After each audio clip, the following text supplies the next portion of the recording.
Let's take a minute to meet our returning crew. U.S. Space Force Colonel Nick Hague is your Crew-9 commander. He was selected by NASA as an astronaut in 2013. This was his second spaceflight to the International Space Station and third launch overall. He spent 171 days in space with Crew-9 and has a career total of 374 days in space. During his mission, he completed a spacewalk with astronaut Suni Williams. That was his fourth spacewalk, earning him a career total of 25 hours, 56 minutes of spacewalking time. Before Crew-9, Hague previously served as a crew member of Expedition 59 and 60 back in 2019. He flew with Alexei Ovchinin and NASA's Christina Cook. So this is his second time sharing the space station with Ovchinin. The Kansas native is a test pilot and distinguished graduate of the United States Air Force Academy. Nick spent 5 months in Iraq in support of Operation Iraqi Freedom.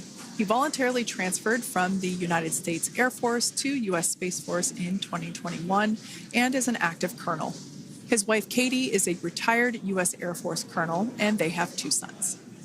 NASA astronaut Suni Williams is a mission specialist for Crew-9. This was her third visit to the International Space Station. She originally launched aboard Boeing Starliner spacecraft and arrived at the space station on June 6th. Following the agency's decision to return Starliner uncrewed, she became an Expedition 71 and 72 crew member, where she logged 286 days in space on this mission. But Suni has a total of 608 days in space, the second most time in space by a U.S. astronaut. 5 minutes until predicted comm blackout. We'll see you on the other side at 21:51.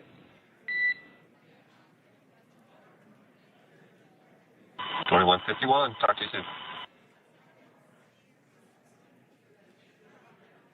And with that call out from the crew operations resource engineer to Commander Nick Hague, letting them know that everything is looking good ahead of the loss of signal period. We will see the crew on the other side of the loss of signal period at 2:51 p.m. Pacific time this afternoon. Continuing on about Suni Williams, who has a total of 608 days in space, the second most time in space by a U.S. astronaut. Former NASA astronaut Peggy Whitson actually ranks first for the U.S. with 675 days in space. Suni conducted 2 spacewalks and has completed 9 over the course of her career for a total of 62 hours, 6 minutes of spacewalking time. She ranks 4th on the list of cumulative time spacewalking by a female astronaut, and she has flown on 4 different spacecraft types, including the Space Shuttle, Soyuz, Starliner, and now Dragon. Previously, she served on Expedition 14 and 15 in 2006 and 2007, and again with Expedition 32 and 33 in 2012. She's a retired U.S. Navy captain and is a proud graduate of the U.S. Naval Academy and was the first astronaut to run a marathon in space. Pretty awesome stuff. Now, NASA astronaut Butch Wilmore is also serving as a mission specialist today. This is his third spaceflight and, just like Suni, logged 286 days in space. He conducted 1 spacewalk and completed 5 over the course of his career, earning him a total spacewalking time of 21 hours and 2 minutes. He's flown on 4 different spacecraft types throughout his career: the Space Shuttle, Soyuz, Starliner, and now Dragon. Previously, the Mount Juliet, Tennessee native served on STS-129 in 2009 and Expedition 41 and 42 from 2014 to 2015. Wilmore is also a retired captain in the U.S. Navy. Next up is Aleksandr Gorbunov, who is the third mission specialist serving on today's mission. Crew-9 was his first space flight to the space station, earning him a total of 171 days in space over the course of his career. Gorbunov, along with Nick Hague, saw the arrival of 4 visiting vehicles and saw the departure of 4 as well. The duo orbited the Earth more than 2,700 times since September. Before his cosmonaut selection in 2018, Gorbunov worked as an engineer for a rocket space corporation and helped support cargo spacecraft launches from the Baikonur Cosmodrome in Kazakhstan. We right there have our first view of Dragon Freedom coming home to Earth. And that view is from the WB-57, which is one of NASA's high-altitude planes that is tracking. Now, because of the way that this camera is configured, it does look like it is dark, but it is indeed daytime, and you're beginning to see that plasma trail as Dragon re-enters the Earth's atmosphere. All of that is expected. We are anticipating an acquisition of signal around 2:51 p.m. Pacific time, so just minutes from now, and you may hear the core begin to hail out or call Dragon for communications and see if we can potentially get communications with them a little bit earlier. Following this, we'll have two events in rapid succession. We'll have the drogue parachutes deploy at 2:53 p.m. Pacific. Chutes will slow it down from 350 to about 119 miles per hour. We can see 15 kilometers. Brace for drogue window. We can see seat Pacific, so we should see it any second now. And there you are getting a great view of Crew-9 inside Dragon Freedom as it returns back to Earth. We are awaiting the drogue deploys. This view coming from the WB-57 high-altitude plane. And there you see it on your screen, drogue deployment. Drogue descent rate nominal. You can hear the crowd here. Visual on 2 healthy drogues. The crowd here very excited as Dragon Freedom continues to make its way back to planet Earth.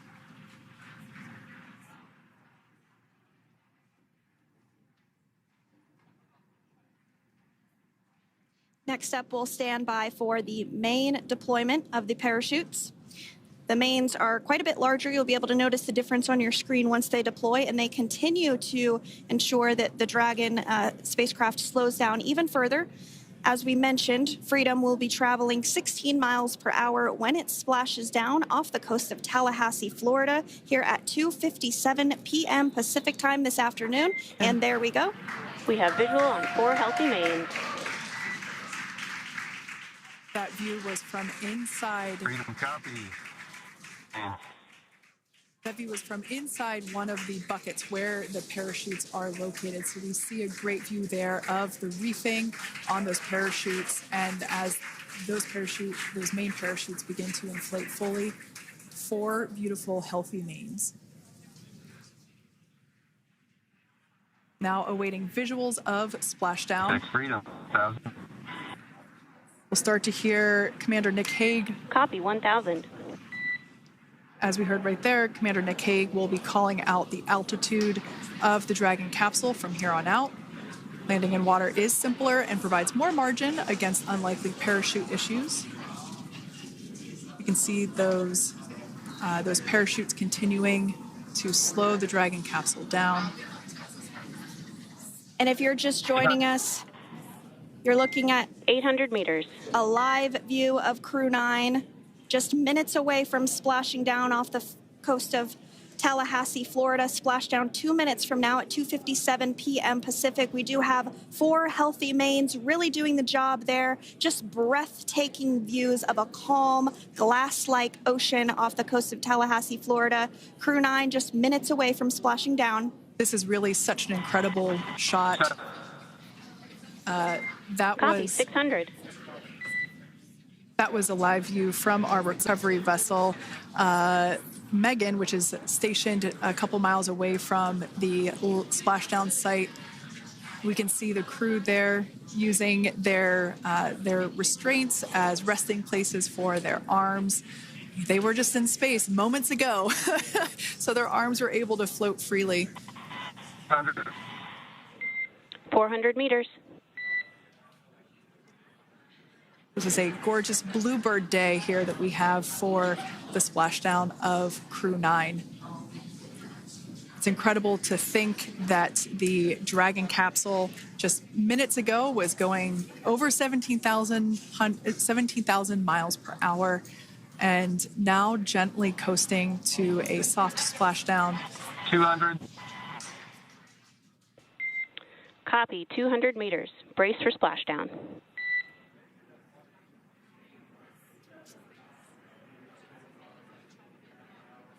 As you can see there on your screen, continuing to monitor progress of the Dragon spacecraft. And we're going to stand by for splashdown located in the Gulf of America off the coast of Tallahassee, Florida.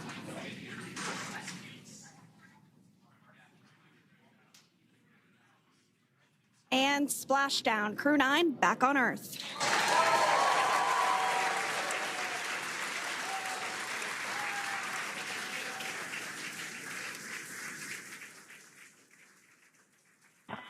And SpaceX Freedom, splashdown. Good main release. Copy, splashdown. We see main chutes cut. Nick, Alex, Butch, Suni, on behalf of SpaceX, welcome home.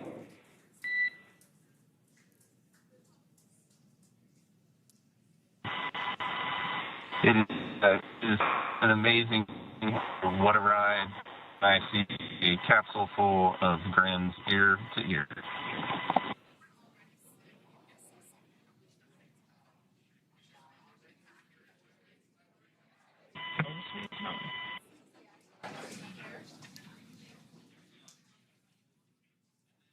And as you can see on your screen, we have visual confirmation of splashdown. Dragon Freedom has returned home, and NASA astronauts. System safety verifications are in progress. We'll report back when recovery personnel are en route. The main parachutes, that was still intact, as well as the panels that enclose where the drogue parachutes are located. We can see those fast Freedom, boats. SpaceX is go for recovery personnel to approach. Expect personnel alongside in the next few minutes. Freedom copies.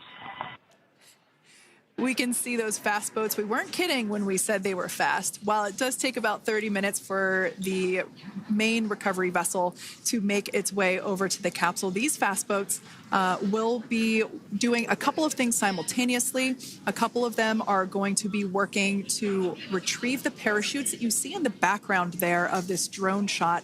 Those parachutes will be retrieved from the ocean surface. We want to make sure we are able to pull those out. The recovery vessel there closest to the spacecraft is going to be performing some safety checks.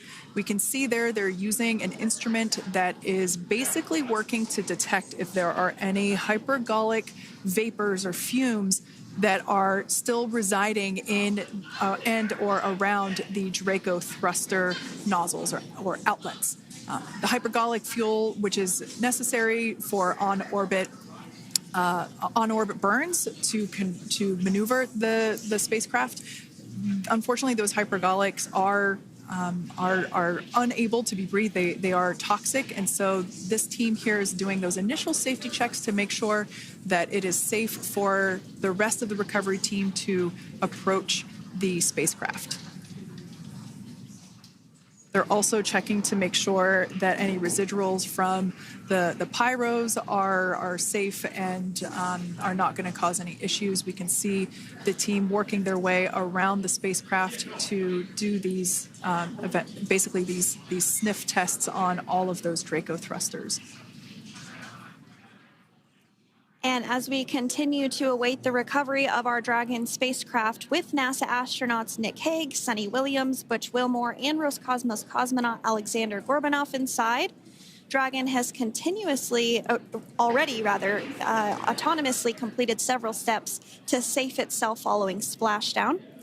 We are continuing to see Dragon in what is known as stable 1 configuration. That's kind of the ideal configuration following splashdown. It's upright, and the Dragon capsule's in the right configuration for it to be hoisted into the recovery vessel Megan, which you do see a little ways off in your screen approaching.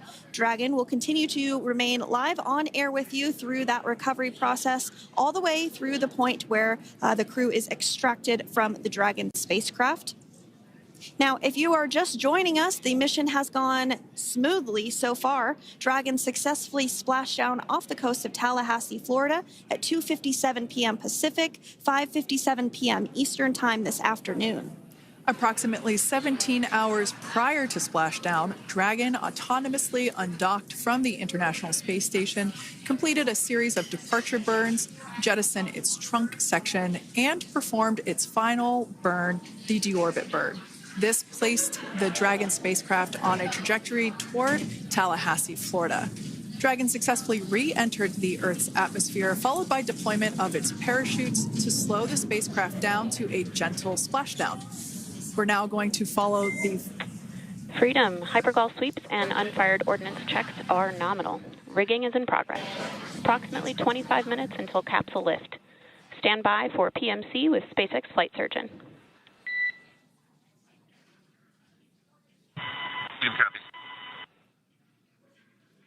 And so what we did just hear there was communications that those hypergol checks were complete. They didn't find any of that upon those checks, so we'll continue to move through the timeline. Next up is a process called rigging, which you see happening right now on your screen. This is when a SpaceX recovery personnel actually works to climb aboard the capsule and work through procedures ahead of lifting onto the nest of the recovery vessel Megan. We heard it's going to be about 25 minutes or so until that lift actually takes place.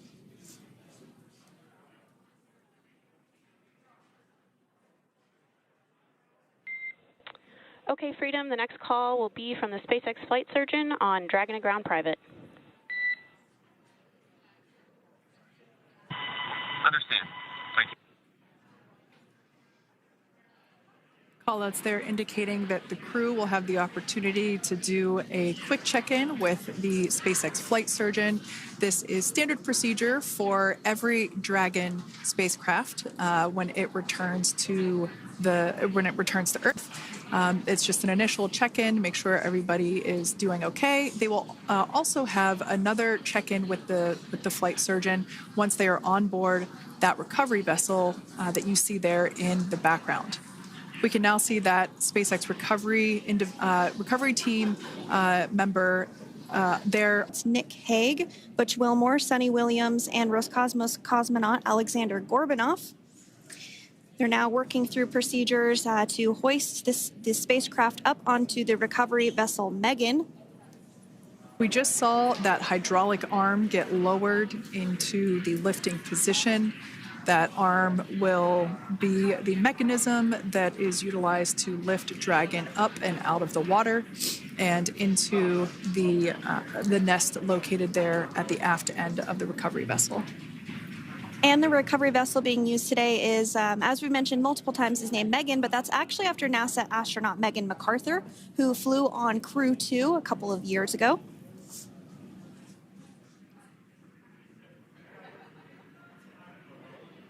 We're getting some views now from actually inside the boat. Yeah, you're exactly right.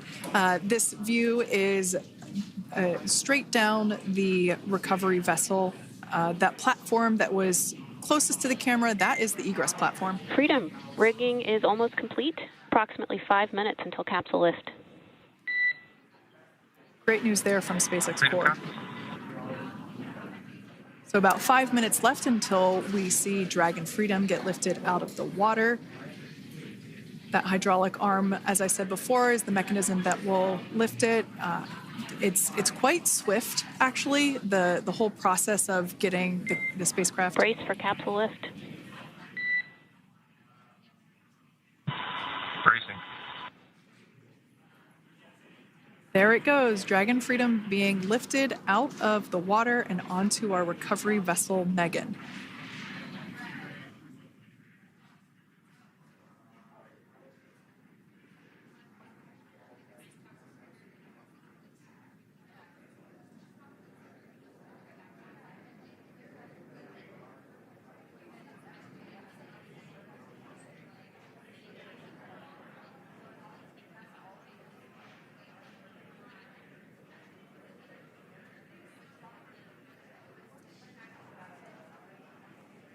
So once securely on...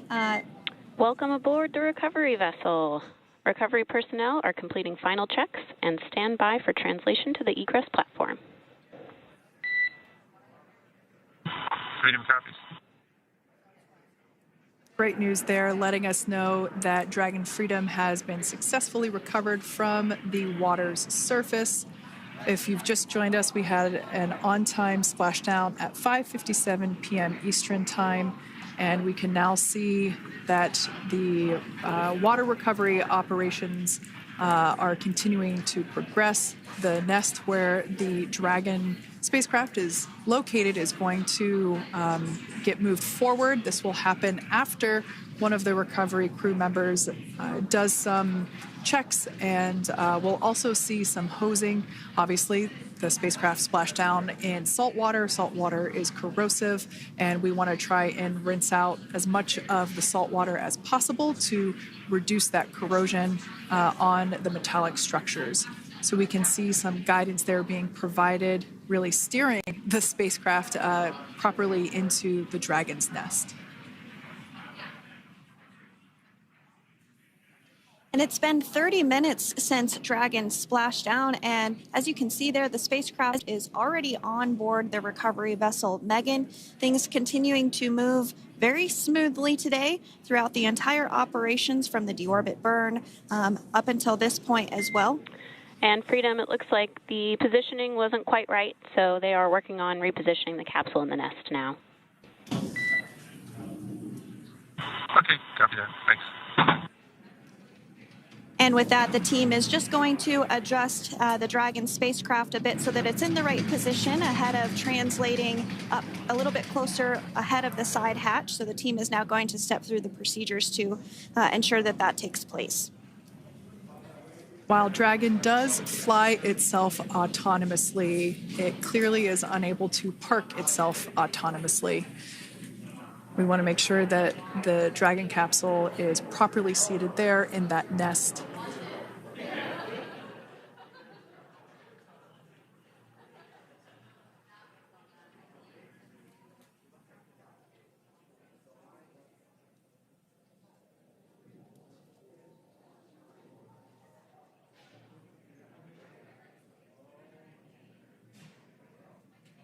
Once Dragon is fully seated in the nest, we'll probably see a bunch of that salt water come out from the bucket there located underneath the side hatch. See some salt water splash out. As I mentioned before, one of the recovery team members will begin hosing down the exterior of the spacecraft.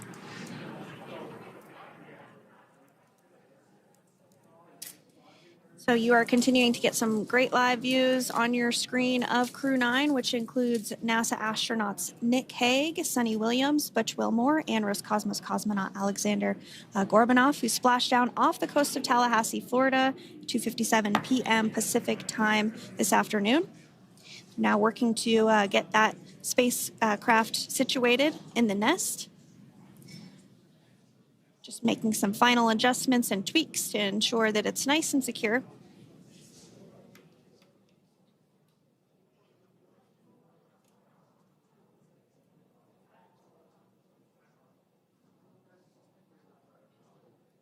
Once the spacecraft is seated and secured and oriented correctly in the nest, Dragon will be moved into the hangar located underneath that helipad that we saw earlier from the aerial views during recovery. All right, Freedom, looks like you are settled into the nest now. Team is working through hypergol sweeps. Copy all.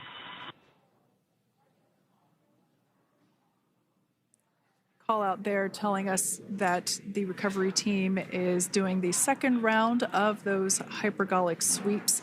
This helps ensure that everyone, all the recovery team members that are located basically right where this camera is located on, towards the forward end of the recovery vessel, that they will all be safe once the spacecraft is translated forward. So we're just doing some additional steps to make sure that the hypergolic propellant that is utilized for maneuvering the Dragon capsule while on orbit, making sure that none of those vapors. Okay, copy that. And Kira, just wanted to say that to you guys, you and the team did an awesome job, both uphill and downhill.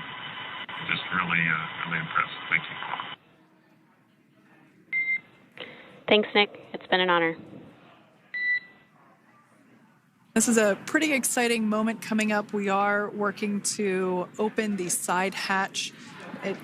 One thing that may not be obvious from, just looking at the spacecraft here is that this side hatch that we're about to open, the last time it was open was when this spacecraft was at the launch pad. This side hatch is what is used for initial capsule ingress and final capsule egress, but all comings and goings from the spacecraft while it is on board the space station are from the forward hatch, which is located at the top of the spacecraft under that nose cone. So this is a pretty exciting moment because it will be the crew's first breath of fresh air since boarding their ships at the start of their journeys last year. And the very first person that will have the opportunity to say hello to the crew once that hatch is open is a SpaceX medical recovery personnel representative.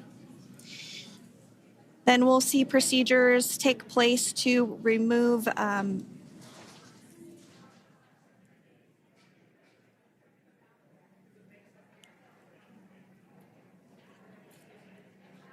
the footrests of Dragon. That will just help the recovery personnel get a little bit more room to access the crew and help get them out of the spacecraft. Yeah, you're absolutely right. Safety is, once again, top priority here, and removing those footrests from all 4 seats will be helpful as a SpaceX recovery team member will actually go into the capsule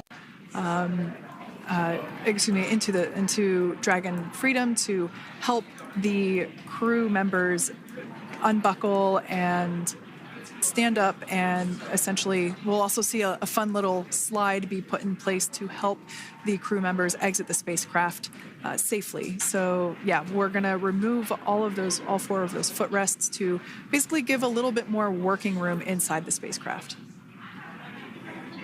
That's right. And we did hear the go for that hatch opening, so we're just a couple minutes away from being able to see that.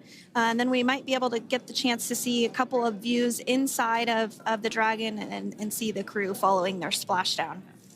Now, opening that side hatch isn't quite like opening the door to your car. We have to depress the seal around the side hatch, as well as, we'll now see them open that side hatch up.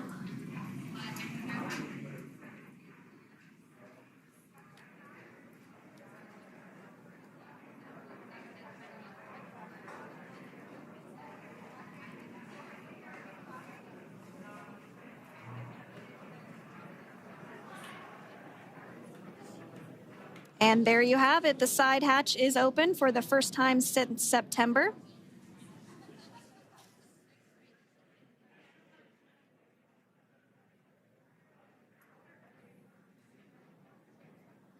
We can see some of the protective equipment there that was brought into frame that will help protect the edge of the side hatch, one from any potential damage. We can see the recovery crew member there taking photos of the side hatch seal. This is part of the standard operation for recovery. These photos will get saved into our procedure. We'll then install that protective frame around the side hatch. This helps to ensure that the side hatch itself, the edges of it, incur no damage, while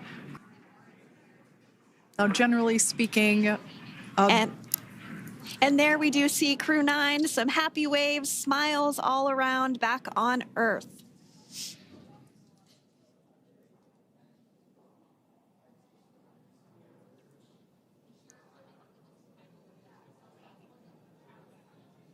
Generally speaking, we are standing by for that egress. Outside of Dragon, you do see one of those stretchers. This is the expected procedure as the crew will be taken to medical facilities following their exit from Dragon.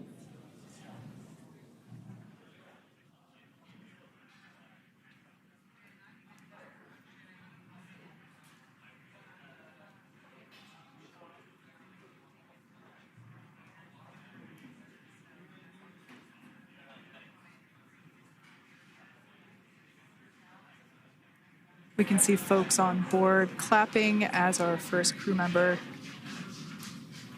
And that is NASA astronaut Nick Hague, commander of Crew-9,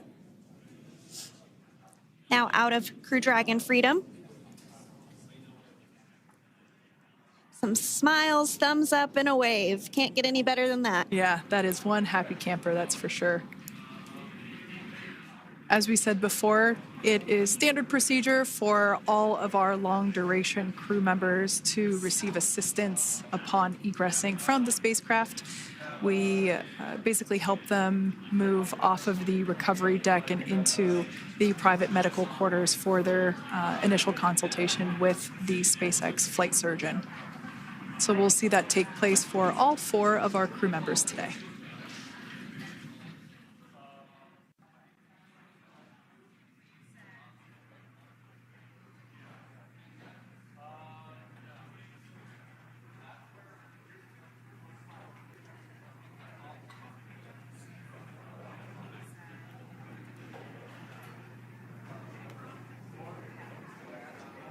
And we are standing by for the next crew member to exit Freedom.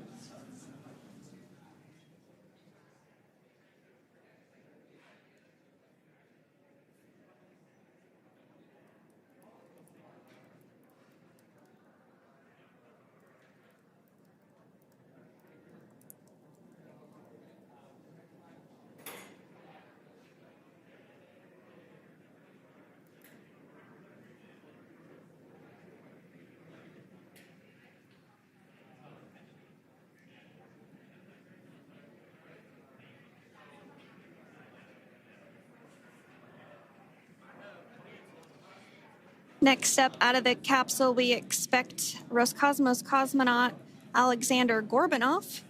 His first space flight. Spent 171 days in space alongside NASA astronaut Nick Hague.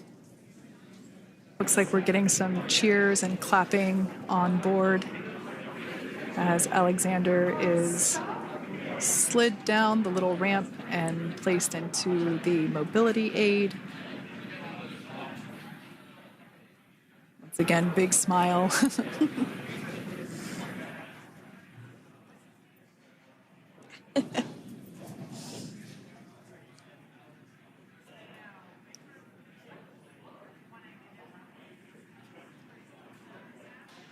Now, the 2 crew members remaining in Dragon are NASA astronauts Suni Williams and Butch Wilmore.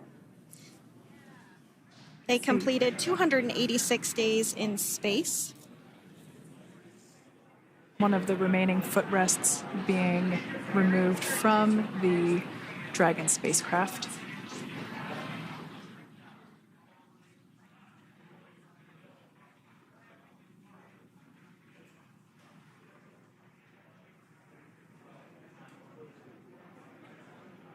As I said before, we generally try to have the crew members that are located in the 2 center seats aboard Dragon, and we like to have them egress first if possible, as it creates a little bit more movable working room inside the spacecraft.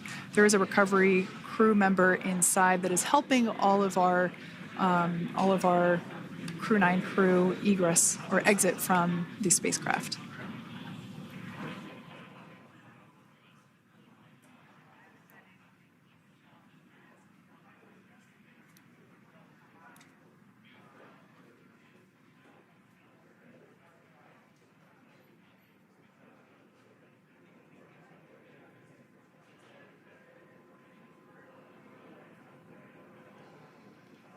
We are standing by for the next crew member to egress or exit Crew Dragon Freedom following the splashdown not even an hour ago at 2:57 p.m. Pacific time.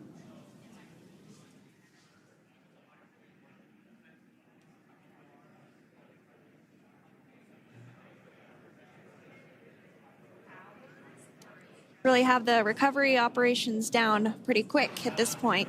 Yeah, it's pretty incredible to think that, just 5 years ago when we were doing the initial demonstration missions of the Dragon for Crew Dragon, that now we're under about 30 minutes for, to retrieve the spacecraft from the water, and just several minutes here while it's been on board and to get everyone, really to get that side hatch open.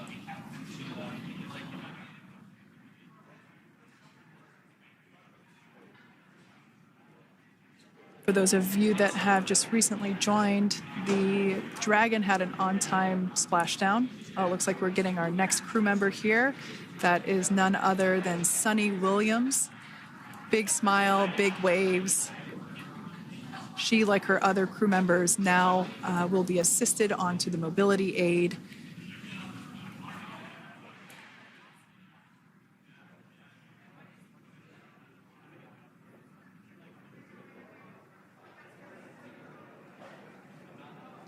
There we have it, some waves, some thumbs up, and some smiles. Definitely seems to be a theme among all recovery operations. Absolutely. And of course, that leaves NASA astronaut Butch Wilmore inside Dragon in seat 4.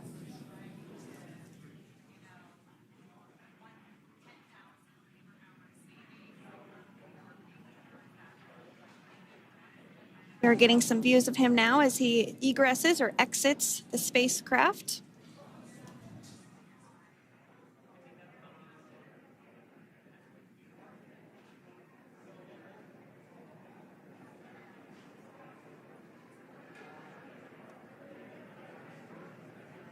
Once again, some elation and cheers there from Butch Wilmore. As we mentioned before, returning to Earth coming from a microgravity environment can wreak havoc on the body. So it is